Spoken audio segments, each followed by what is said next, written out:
what happened to Adam?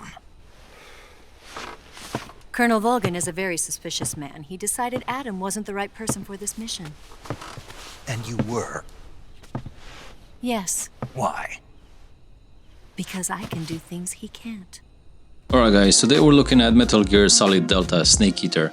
And I've got the Deluxe Edition right here. Snake Eater is one of those games that get talked about constantly when people mention the greatest video games of all time. It's the entry that introduced Naked Snake's transformation into Big Boss. It's packed with iconic boss fights, and it gave us that unforgettable theme song that's still stuck in people's heads 20 years later. So when they announced the full remake, the expectations were sky high. And with this Deluxe Edition, there's the added question. Is this worth picking up, or should you just stick with the standard version? Let's go through it item by item. The box itself looked great. I really like the artwork they went with. The front cover shows Snake in a classic jungle look, and on the back you've got the fox emblem from the Metal Gear series. And opening it up, the first thing inside is a small brochure with a DLC code. This is this one is for some camouflage suits, part of the day one bonus content, I'm assuming. Then we've got the PS5 game case, marked as the day one edition. Straightforward, but it's always nice to see the artwork in full. Next is the Steelbook case, and this is easily one of the highlights of the package. The front has a clean classic snake design, while the back again features the Fox logo. Opening it up, the inside continues that timeless Metal Gear aesthetic. So it feels like a real collector's piece, especially if you're into Steelbooks. After that, there's a set of character cards or posters featuring the boss, Naked Snake, Ocelot, Eva, and Volgan. They're a cool extra, especially for fans of the series characters.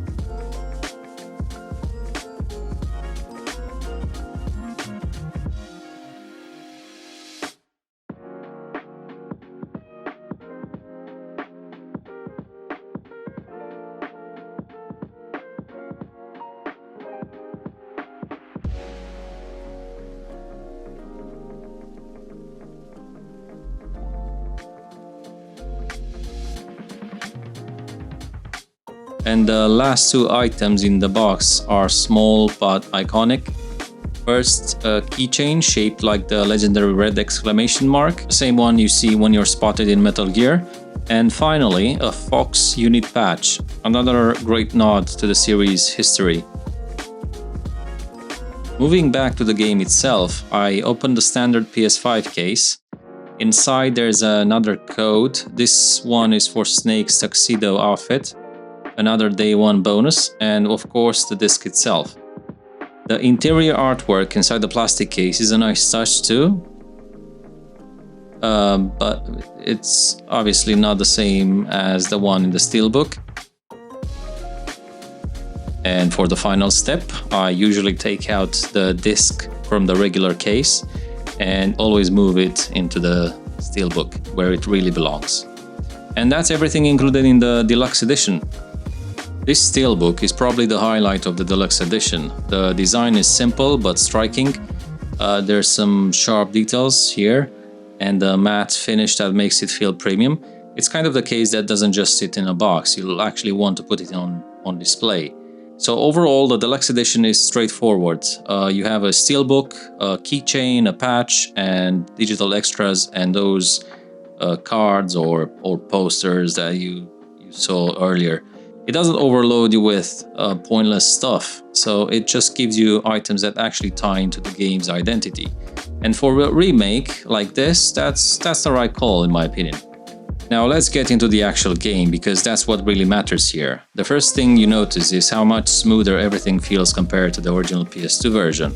Snake's movement is more natural. Crouching, crawling, leaning against cover, it all looks and plays better.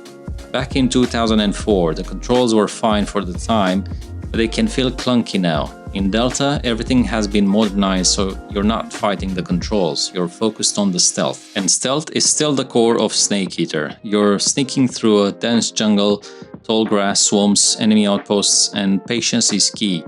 Guards don't just walk in lazy patterns anymore. Their AI feels sharper. They'll notice movement quicker, they'll investigate sounds more realistically, And when they're suspicious, they don't instantly give up. Getting caught feels more punishing because escaping detection isn't as easy as it used to be. It forces you to think carefully before every move, which is exactly how this game should feel. The camouflage system makes a big return. In the original, constantly switching camo through menus could slow things down. Here, it's much smoother. You can swap camo faster, which keeps the gameplay flowing. It's still strategic, you need the right camo for the environment, but it doesn't break the immersion anymore. That change alone makes stealth feel less frustrating and more rewarding. Then there's the survival aspect, which really sets Snake Eater apart from other stealth games. Snake isn't just sneaking past guards, he's surviving the wilderness. He gets hungry, so you're hunting and eating to keep the stamina up. Injuries need proper treatment, so for example, if you get shot, you're digging out the bullet, disinfecting the wound, bandaging it. If you break a bone, you need to splint it. These mechanics are all here in Delta, and they still add that extra layer of tension. Some players will find it slow, but honestly, it's what makes Snake Eater unique. You're not playing as a superhero who shrugs everything off. You're playing as a soldier who has to fight both the enemy and the environment. Combat feels better this time too. Metal Gear was never meant to be played like an action game, but sometimes things go wrong. In the original, that could feel frustrating because the controls weren't built for direct firefights.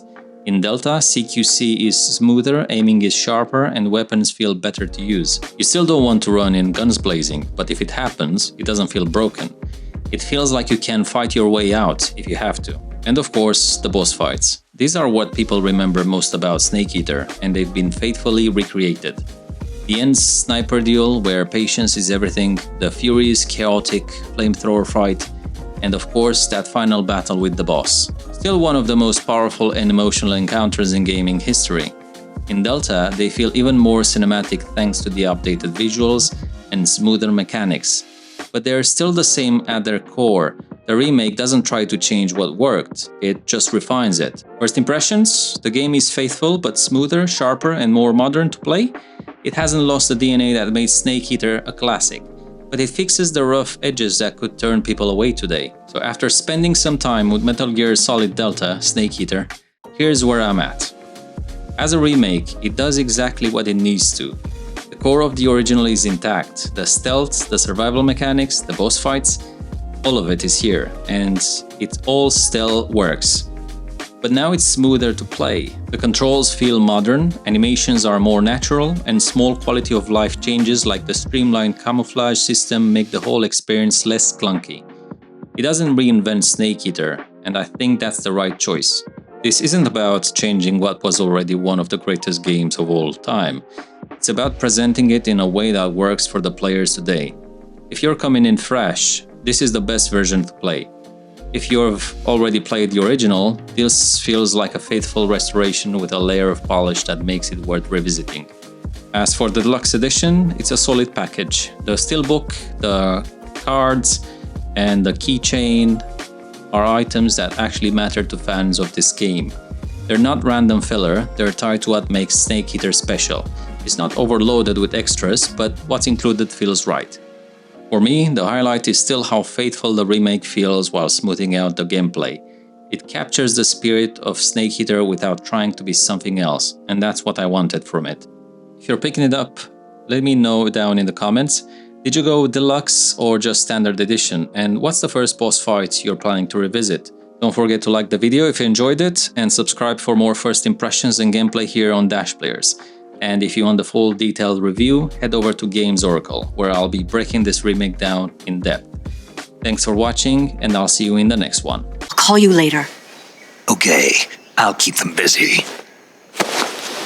Huh? Don't go dying on me now.